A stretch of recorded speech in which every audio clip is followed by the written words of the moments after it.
Hey guys, thanks for being here today. This week I'm going to break down how I made roughly 1,000 pips on gold. I'm going to show you a couple of the losses I took, and I'm going to show you some wins too. Just to recap, last week I didn't trade. The market did move a lot, but nothing fit the trade plan. Going back, I think there might have been like one trade I missed.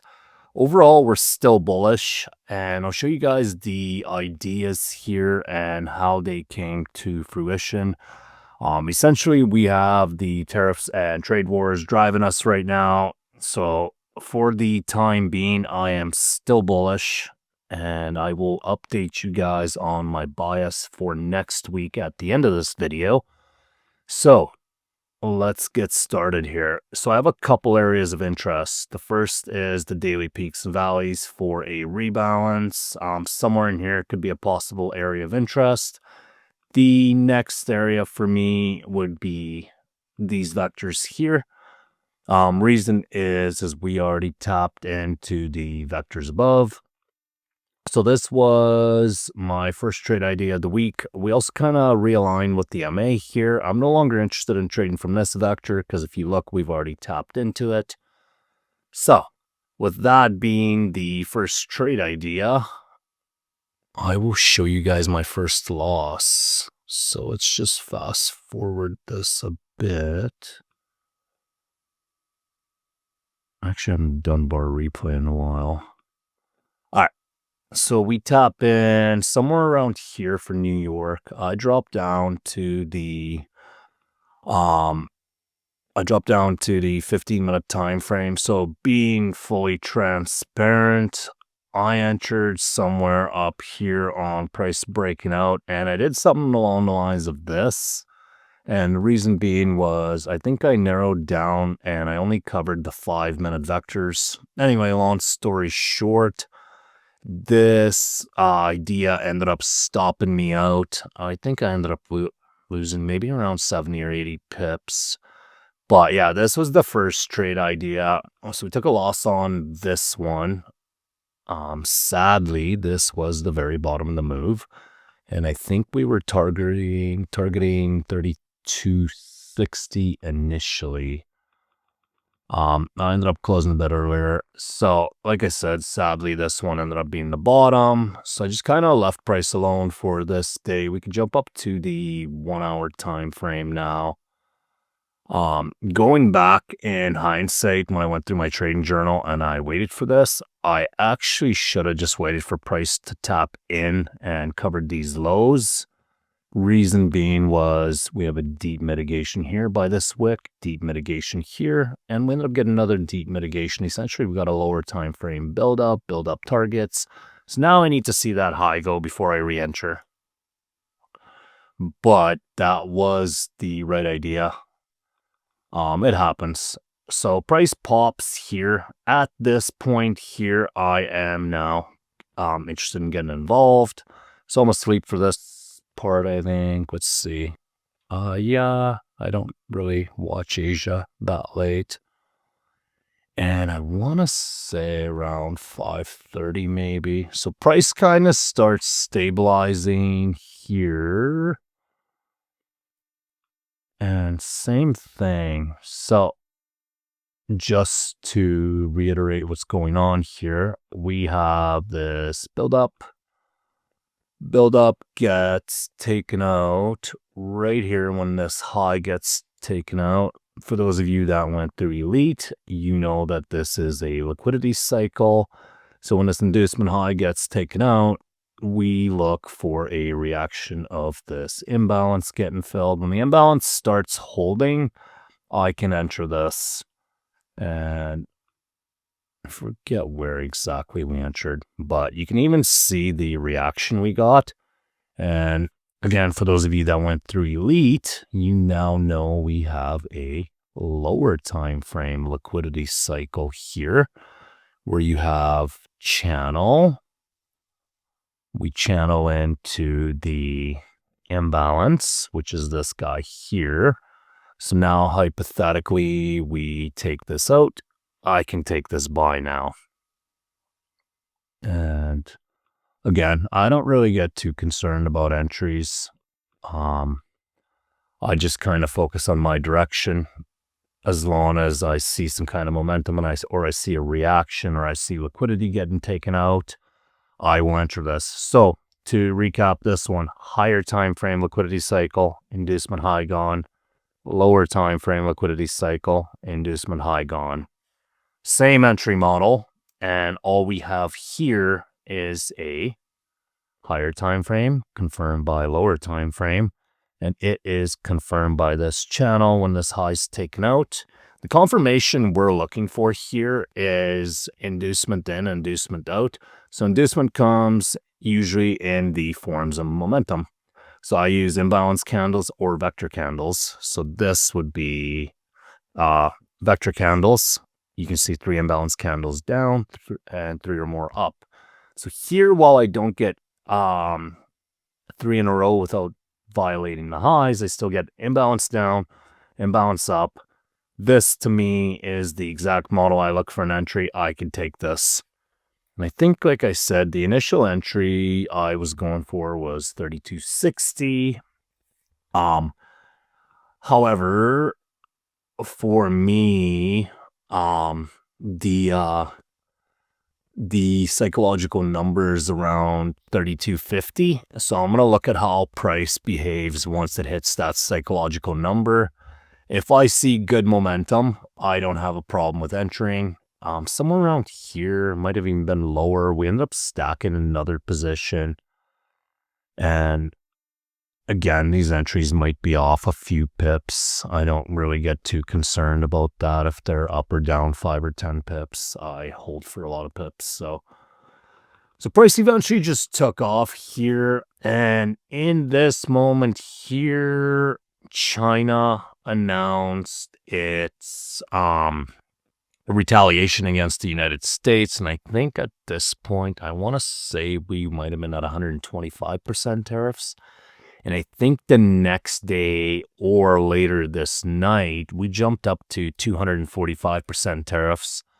I ended up closing these out a little earlier, somewhere maybe around here. So if I hit something with good momentum and it's a psychological number, what I'll usually do is go down to the 5 and I'll watch price. So price smashed through with this momentum candle. Next momentum candle, somewhere in here, I ended up closing. Combined value was like 600 pips or something. So that was the first entry or the first trade. It's very sad this one didn't work out, but the idea was right.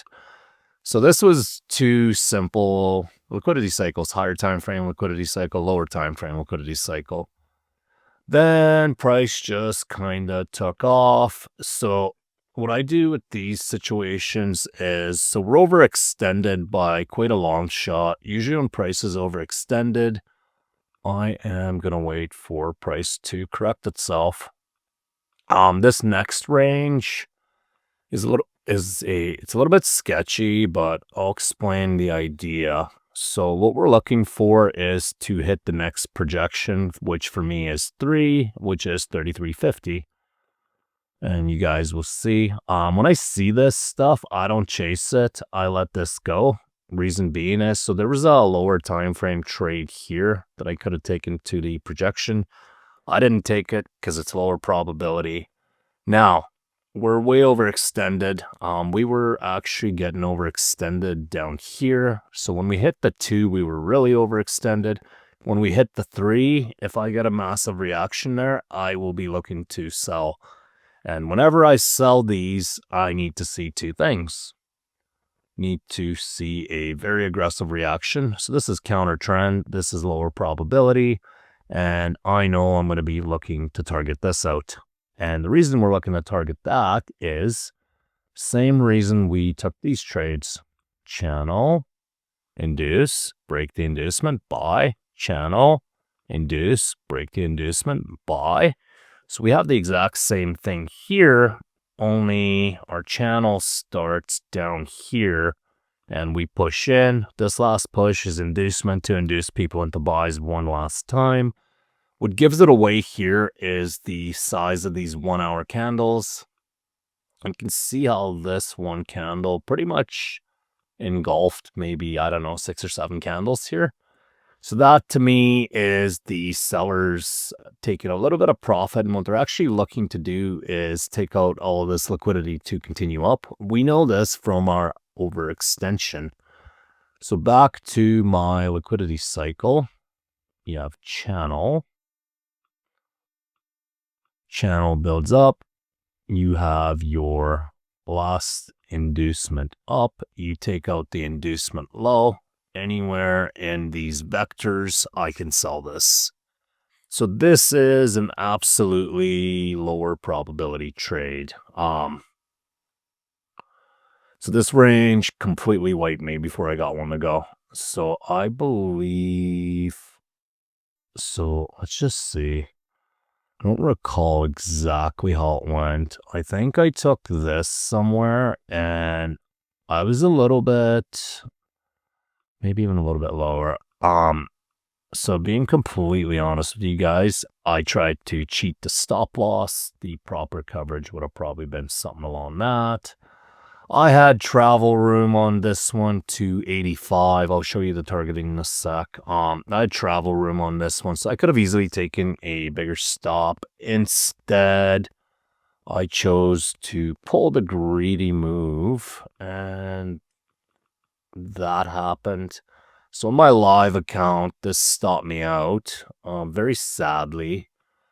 So what I ended up doing was getting back in when we smashed through this MA and retested. So you can see break of MA, retest, reject. I took this again, and this time I just covered this candle. So I decided not to be as chintzy. And this targeting is just a beginning of our channel, and it's also our lit. So I'll be looking to see what candle took out Asia highs. You can see it's this candle. This is lit. So lit got taken out. When lit gets taken out, it essentially becomes the new target. So we've already reacted to it once. If I go down to the 15-minute, I can also tell this is the start of my channel because this was the last push. So this to me, oh, I don't know what's going on there. All right, so this to me is the next area. So I took this again. This is like a very, very sad area. By the way, I ended up taking quite a few trades in this area. I usually don't. The only reason I did is because I believed in the trade idea and the market was showing us supporting. So I went to bed here, and my risk management software broke me even here. Next, I woke up somewhere around, I wake up like 4:30ish in the morning. So I woke up to this, and this happened. So,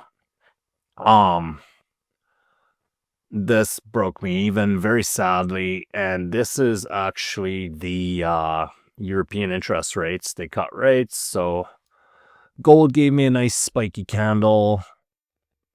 Now I want you to pay attention to what's happening here. Look at this buildup. So we've created buildup to take out buildup. That's called liquidity equilibrium. I want you to look at the angle of this buildup versus the angle of this buildup. See how this one's kind of straight down and pushing, and see how this one is kind of more sideways. So essentially you have something like this that's barely going up. This is the liquidity that's going to take out this. This is going to be used to push to take out that. So that's how I trade. I look for channels, I look for buildups, I look for liquidity to get targeted. And aside from that, I just ride MAs and look for my projections to get hit on my fib. So sadly, this one stopped me out. I pulled another silly move here. Oh, where was it? Where was it? I don't know. It might have been this. So same thing. Break, break, two breaks. Horrible drawing by me, but you can see two breaks. We're breaking structure to the downside. This to me looks like a 5-minute liquidity cycle beginning, and because of the angle of this buildup, I am assuming this push is going to continue and that this is built to take that out. And once we hit our projections, this becomes the next target. It was actually a beautiful buy here on right when I hit TP. I didn't end up taking it because I borderline felt like I overtraded this range. So this happened here. This stopped me out. Actually, so anyway, this one stopped me out. I ended up getting back in after, so I did the same thing here as I did here. I got a little bit chintzy. If I'm being honest, this was a big stop, so I don't feel bad about cutting this one down. I do feel bad about cutting that one down.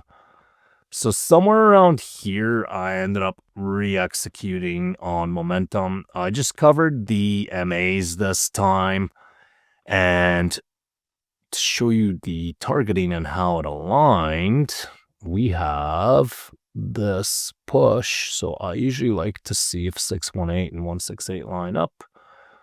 So this ended up being right around here, and I just round up to 3285, which is the start of my channel. It's also where Asia got taken out. So this is the area we targeted.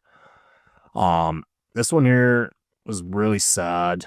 All the ideas were right. Like I said, the first loss here I'm okay with. This break even I'm okay with.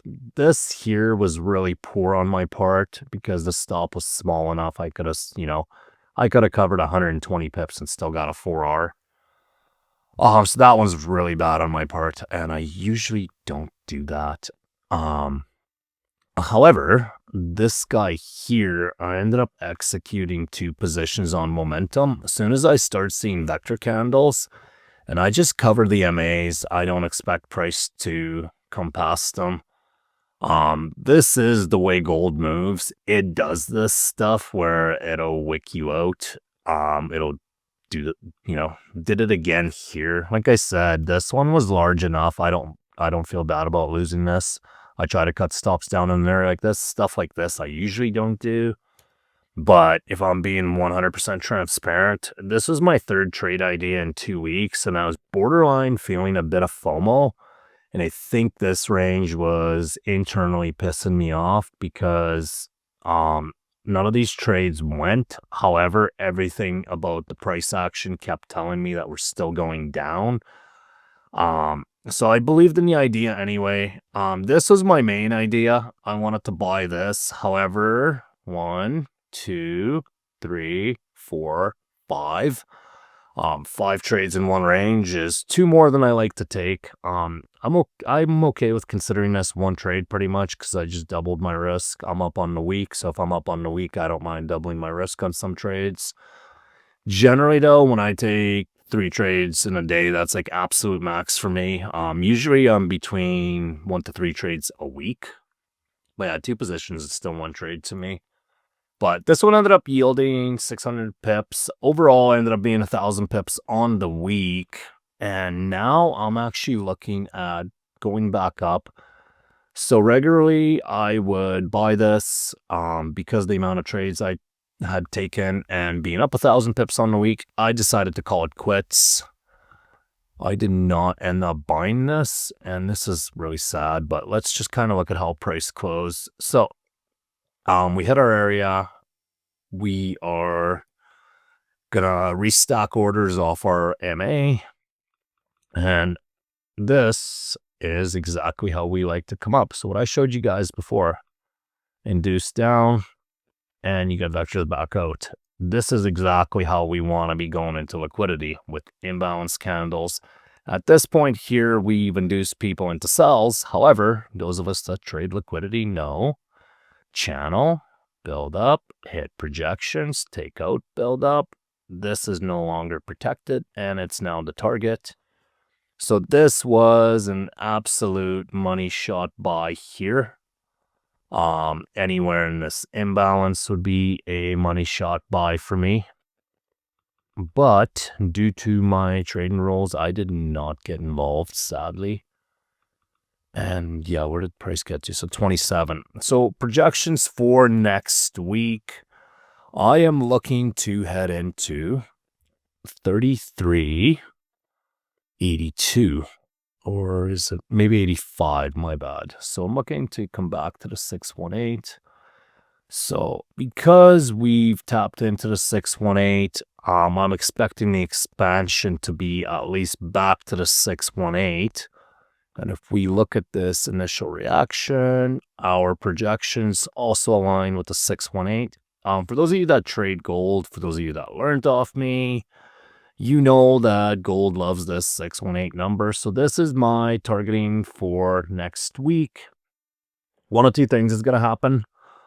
One, we will hit this and either continue climbing, or we're going to hit this and we could possibly see some sideways, some bigger retracement, even a daily pullback.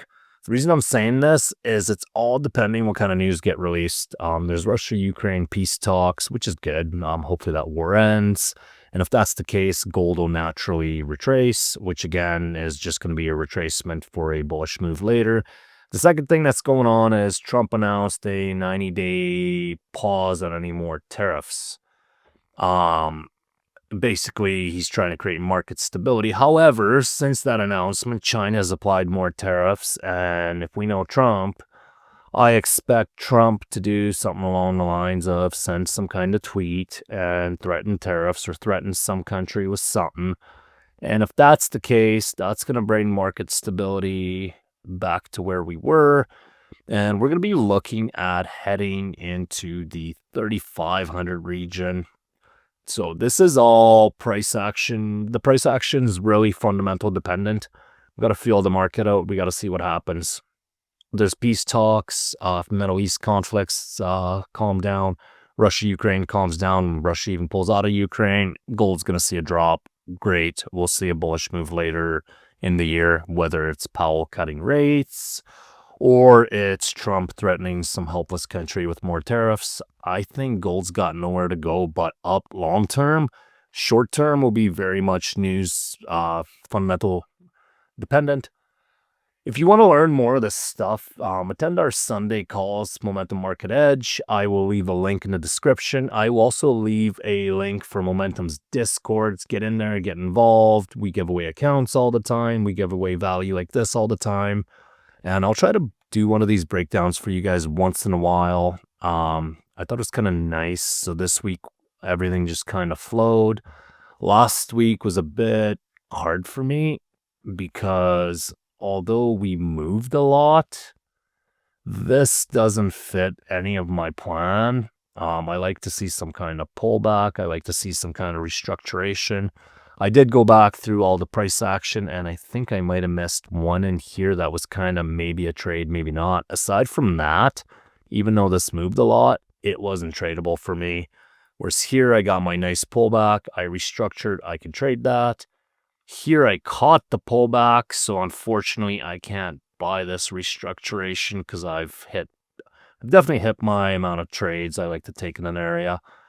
But we'll be looking for buys next week heading into 33.82. So I hope you guys got some value from these. Let me know in the comments that you want me to keep making these. And if that's the case, I will keep breaking down some of these trades for you guys. Like I said, overall, this is 1,000 pips on the week. This is a good week for me. So even though I didn't take the buys at the end of the day, I'm still okay with that.